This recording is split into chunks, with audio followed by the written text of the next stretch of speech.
What's up, guys? Jason Radowitz here from BookMakers Review. Yeah, this is the 4th episode of college basketball with myself. Of course, we are 3-0 to start the season, so that definitely helps a debut show. If you enjoy this show and enjoy cashing these tickets with me, make sure to hit that subscribe button, like the video below, and let BMR know that I am the guy for this job.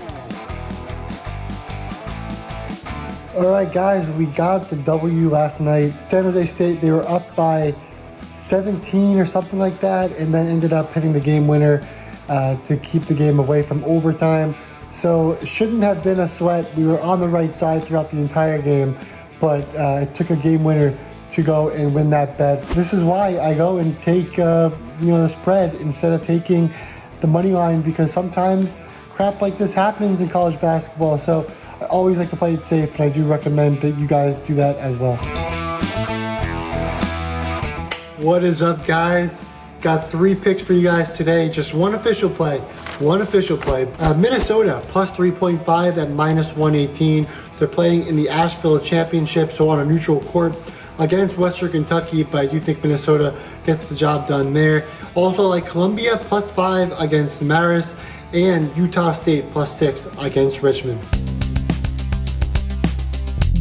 All right, guys, moving just a little bit slow today, because guess what? Had to step for that 12 o'clock game, or 10 o'clock game that finished at 12 o'clock last night for San Jose State. So a little sluggish early on, but I do have my best bet and a couple other picks to go over right now.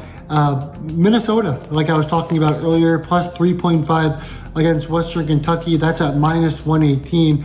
Minnesota coming off a win against UMKC.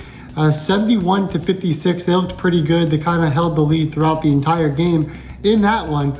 Minnesota, they don't have really any big time transfers like I've talked about with other schools, like New Mexico, like San Jose State. They actually brought in a ton of mid-major guys that performed really well in mid-major level, and they brought them into the Big Ten and with Minnesota here.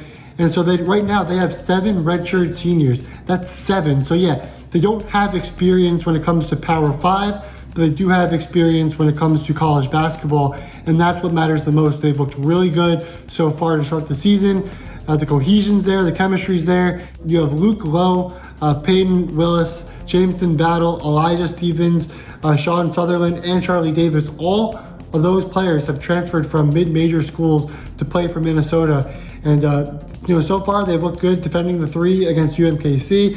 They've limited turnovers in that game, and defensively they've looked really good, especially on the boards when it comes to rebounding. So I really like what I'm seeing out of this team so far, and think that they can cover the spread at plus 3.5. Now you want to talk about Western Kentucky. They're without Charles Bassey, also Hollingsworth, 2 of their best players from last year. They're not there anymore. So they tried to do some stuff in the transfer portal, and Keith Williams out of Cincinnati, a transfer. He's ineligible to play so far, so they can't even use their best transfer recruit this season so far, going up against Minnesota. And in their first game against Alabama State, they struggled a little bit. They actually lost the first half, ended up winning the second half and winning the game 79 to 74, but they didn't look great. They didn't play that well in that game, and really only because Alabama State fouled 27 times were they able to win that game. And Minnesota, being a little bit of a more of a premier team, and they have bodies, and they're not going to just foul left and right.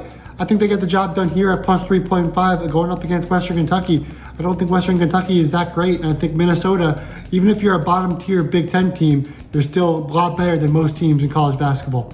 So go with Minnesota plus 3.5 at minus 118. That is my official play. And the other 2 plays, again, Columbia plus 5 over Marist. Columbia, another team that's supposed to be really bad this year, but I think that they're evenly matched against Marist, getting that 5 at home. I think it makes sense. And then, of course, Utah State plus 6. Didn't start off the season very well, lost a game against UC Davis, but going up against Richmond. Richmond's a team that, they don't look that great on paper compared to last year. So I do think Utah State at plus 6 can get the job done there.